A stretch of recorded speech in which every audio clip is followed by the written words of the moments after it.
Hello, my name is Yogis and I'm certified open yoga teacher. This material is intended for the site yogaopenyoga.com, where everybody can learn yoga for free, step by step, gradually, with a lot of different kinds of yoga that we are exploring now. So, where we talked about many different kinds of yoga, and that there's one yoga and many different styles that we can do depending on our necessities, willingness, or skills, and that there are some more practical kinds of yoga like classical that makes the foundation, and that there are some advanced or rare kinds of yoga that we don't have that much information about. Today we are going to talk about the pranayama yoga, or yoga of breathing. Maybe somebody have heard about the prana and pranayama and many other things. And this is the aspect of breathing. If we were talk about the physical aspect for the hatha yoga and kriya yoga, we were talking about the aspect of sound and talking for mantra yoga. Then now we talk about the yoga of breathing. We all breathe. When we stop breathing, we die. It's a good thing now if you could concentrate on your breathing, or let's say write down for you a task after this class, that you spend a moment focusing on your breathing. Let's say breathe with your belly, try to inhale and exhale. Close your eyes and it will be more easy to concentrate. I want to know, is it easy or difficult, or do you find yourself controlling this process or not? And how does it impact you? We know that breathing reflects the way we feel. When we are stressed, we are breathing. Or we had some physical exercises again, and when we are asleep, we are we can have a long inhale and long exhale. So, and sometimes we can do the vice versa.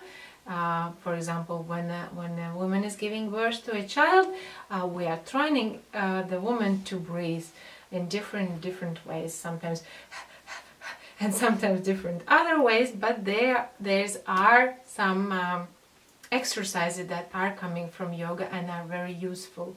Sometimes when we are worried, we just try to think about the breathing, or we count the number of the breathing, and this is very useful. Actually, pranayama yoga has a lot of different exercises for you to practice, and still we need to understand how it's formed. Prana and the breathing. What is prana? Prana is the energy of life, or vital energy. If our bodies or the groups of bodies are not receiving the energy, then the body dies. There is the string is being kind of turned, and this link is disconnected, and we are not living anymore, at least not in this body. These are very fine impulses that are related to the breathing, and they are non-obvious, but ancient yogis knew their power and they worked with them. Thereby, they needed to accumulate prana for different reasons, and they needed to transform the body, or to purify the channels, or make centers work, the energetical centers. Thereby there were many different reasons, but this is very fine energy, very fine, very fragile kind of yoga. It is because it's very powerful and fast, and it's dangerous. That's like, you have something to do very carefully, and you something falls on it, and it's all crushed, and you have to start not where you kind of started, but even you are put back. If you get to start this, you really need to find a good yoga teacher or instructor who would have practiced this kind of yoga and would have mastered a lot of things, because it's difficult. It's very, very difficult, even though it looks very easy. It gives the result quite fast, and it seems very simple. I do some breathing, changing the nostrils or some other, and I kind of start feeling like I'm going to fly, and my mind is so sharp, and I can do so many things. However, it requires a lot of preparation before, because if it starts cleaning your body, that's what it's doing. It's detoxifying you, and if there are a lot of toxins inside of you, then the way you will feel is not going to be very nice.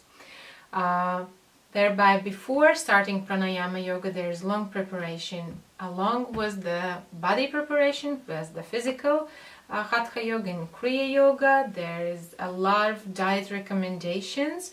There is about also the communication restrictions that you should be very careful of, because any emotion can bring you very much into it, and if you feel angry, then this anger will turn really big, and also some or many unpleasant consequences are there about to expect. You become very vulnerable. If you will hear some bad news on media about the wars or conflicts, or people being dishonest in politics or so on, you have this great idea that you want to change the world for the better, but as you remember, the changes need to be made slowly. Sharp changes have never been very positive, and short-term results don't always kind of display or show how are going to be the long-term results. You always need to kind of see what's going to happen next, in at least a few steps there. No rush, no rush. Quietly, peacefully, just a little bit, the slightest discomfort, and you have to stop. There's a mandatory rule that after the pranayama exercises, breathing exercises, you need to relax more than after any other kind of yoga, where it's also suggested to relax because you have done a great job or a big job, and you need your structures to kind of get more balanced, for you to calm down and to be more clear about what's happening. The harmony. Again, it's not enough repeating here. For some reason, where mantra yoga is so powerful, so easy, and so secure, people find it childish. When it comes to the pranayama yoga, people don't really ask for where does it come, and it maybe it also looks childish, but the strength that it gives, the powers on the fine level are so tempting that not many people can resist. And sometimes it's the fact that your physical body is not able to kind of reach the fine structures there are, your bodies, that it just kind of stays there, and it's kind of feeling very fragile connection of the prana, and that it can disconnect at some point if you have not been careful. So use the first two yoga principles for your practice. No harm, of course, no waste of time, but the priority is the first principle, where you are pretty much working with yourself and doing no harm to yourself, and for your activities and inspirations that might mislead you sometime, not to hurt other living beings, especially your loved ones. So be careful, but practice if you can find a good instructor. There will be a whole course on this topic for us to come to the next, so still we need to review meditation and then go to the more rare kinds of yoga. Have a small text about the pranayama yoga and make it as your mantra. Relax after pranayama. Thumbs up if it was helpful. I hope you to see on the site yogaopenyoga.com. And see you next time. Bye bye.